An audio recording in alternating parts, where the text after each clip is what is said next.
J'aurai beaucoup de rencontres avec Mustapha, je le verrai. Et notamment, je me rappelle, j'avais fait une intervention euh, un peu enfantine, mais j'ai dit des vérités. J'étais dans la jeunesse du Parti du Peuple, un séminaire ici de cadres où Mustapha et d'autres officiers, Allah yarhamhum, parce que tous sont décédés, il y avait lui, il y avait, je crois, en tout cas, je me rappelle qu'il y avait aussi le colonel Ahmed Salim Oulsidi, alors, moi, j'avais dit des vérités que peut-être d'autres, plus âgés ou plus, ne pouvaient pas le dire. Et un certain Mustapha m'a dit, Saïd, tu as bien dit. J'ai dit, je crois que j'ai exagéré. Regardez, la jeunesse n'exagère jamais. Et pendant la guerre, on s'est vu à plusieurs reprises.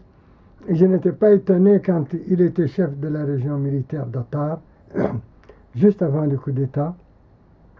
Et avant sa nomination comme chef d'état-major pour la deuxième fois. Je me rappelle qu'il ne voulait pas de la guerre du Sahara. Et il estimait que c'était une grande erreur. Et il disait d'ailleurs que il y avait un Tamat el-Kubra en Mauritanie, il y avait la guerre du Sahara, qu'il y avait le Parti du Peuple, et qu'il y avait et reprocher au Parti du Peuple notamment le fait que n'importe qui peut y aller. Peut y aller et c'est tous les médiocres. Ceux qui ne réussissent rien disent on va aller au parti, nous faire une place au soleil. Et par le chantage et par des moyens détournés, ils mettent même, ils inquiètent et l'administration et les fonctionnaires, les gens normaux. Et ça ne m'étonne pas que ces deux problèmes aient poussé Mustapha, qui était un officier discipliné, et le pouvoir, ce n'était pas du tout son violon dingue, il n'aimait pas du tout ça. Et ça doit être les deux raisons, ça doit être les dégâts de cette guerre terrible, d'abord fratricide, ensuite une guerre auquel on n'était pas préparé, une guerre que nous avons mal menée, et en plus les dégâts aussi du Parti du Peuple. Et j'étais conseiller à Rabat. Et pour votre information, tout le monde a signé une motion de solidarité avec le comité militaire de redressement national arrivé au pouvoir, sauf Saïd. Parce que tout simplement, je l'ai dit à l'ambassadeur chef Salbou Khan, je lui ai dit, je suis un fonctionnaire. Je ne peux pas dire au pouvoir qui est en place, qu'il soit vieux ou jeune, qu'il soit civil ou militaire, que je l'approuve. Et 3 semaines après le coup d'État, on me convoque et on me propose d'être secrétaire général à la présidence. Je ne sais pas si je dois révéler, je n'aime pas échouer. J'aurais aimé un autre poste que ce poste qui était un poste très délicat et qui demandait des responsabilités particulières. J'ai demandé au collègue Mustapha, quand il m'a, aux affaires étrangères, on m'a dit c'est le président, il faut aller le voir. Et quand il m'a proposé ça, je lui ai dit est-ce que je suis mûr pour ça? Il m'a dit est-ce que nous sommes mûrs pour cet État? Nous avons pris tout un État, on te refuse une responsabilité il n'y a pas de choix, il faut y aller. Et je n'ai pas été déçu. Ça a été une expérience qui m'a enrichi personnellement. Et je n'ai pas été déçu par l'homme. D'abord, son attitude que le pouvoir ne s'y attachait pas. Ensuite, son esprit de tolérance, son refus de faire que l'arrivée de l'armée au pouvoir soit pour les règlements de compte. Je me rappelle une émission particulièrement violente qui s'appelait qui était en tout cas très violente contre l'ancien pouvoir. On mettait en exergue des choses vraies, des choses fausses qu'il avait commis. Crime et erreur du régime déchu. C'était ça le titre de l'émission. Euh, je n'aimais pas du tout l'émission. Je, je lui il m'a convoqué. Je crois que c'était. Elle avait déjà 2 semaines ou 3 et beaucoup de gens y avaient passé. Et ils avaient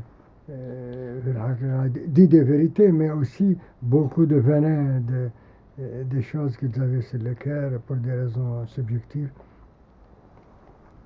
Colonel Mustafa m'a dit expressement vous allez avec votre ami, le ministre de l'Information, essayer de mettre fin à cette émission qui me rappelle, dit-il, les émissions de la Guinée où on amenait des gens innocents qui reconnaissaient des crimes comme ça. Et il m'a dit nous ne pouvons pas demander à des gens de leur faire une comptabilité d'avant le 2 juillet. Ce n'est qu'à partir du 11 juillet que nous avons commencé, parce que tous, on fait partie du régime déchu, tous nous y avons participé. Ça, c'était quand même... Je crois qu'il avait... Il y a des choses très importantes. Son comité consultatif, je n'étais plus là d'ailleurs, j'étais malade en France, mais ce comité consultatif auquel il pensait, parce que ses prémices, il les avait préparées, c'était pour lui un passage tout doucement vers un régime démocratique. Et il y croyait. Il ne tenait pas beaucoup au pouvoir, tant par tempérament que par physique. Et je crois que j'ai des informations que je ne voudrais pas révéler, je crois que c'est prématuré. Mais Mustafa aurait pu faire avorter le 6 avril, le fameux 6 avril, et il a refusé parce que ça allait être au prix d'un bain de sang. Et ça, c'est certains officiers qui étaient à l'intérieur et qui étaient à l'extérieur et qui avaient pris l'initiative de dire on va liquider ce qui... Et lui, il avait refusé. Ça, c'est quand même quelque chose de très important. Je ne dis pas plus, parce que laissons, comme dit Mitterrand, le temps au temps. La seconde chose,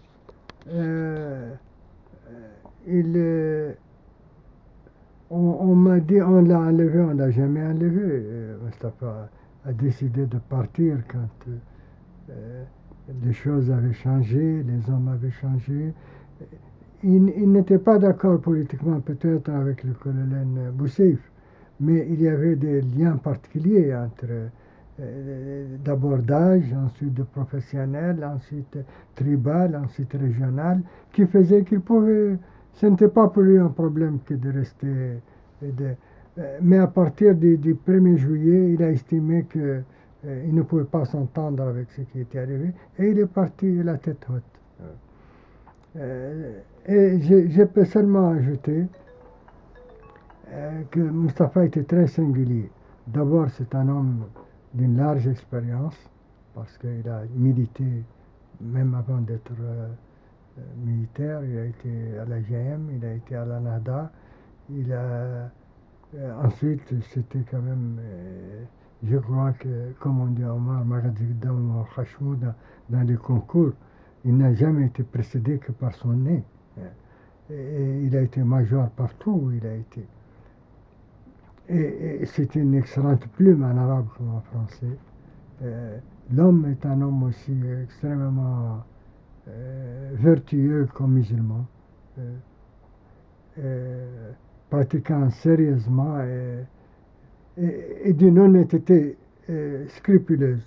Je salue d'ailleurs en réalité les premiers présidents, Kamlin.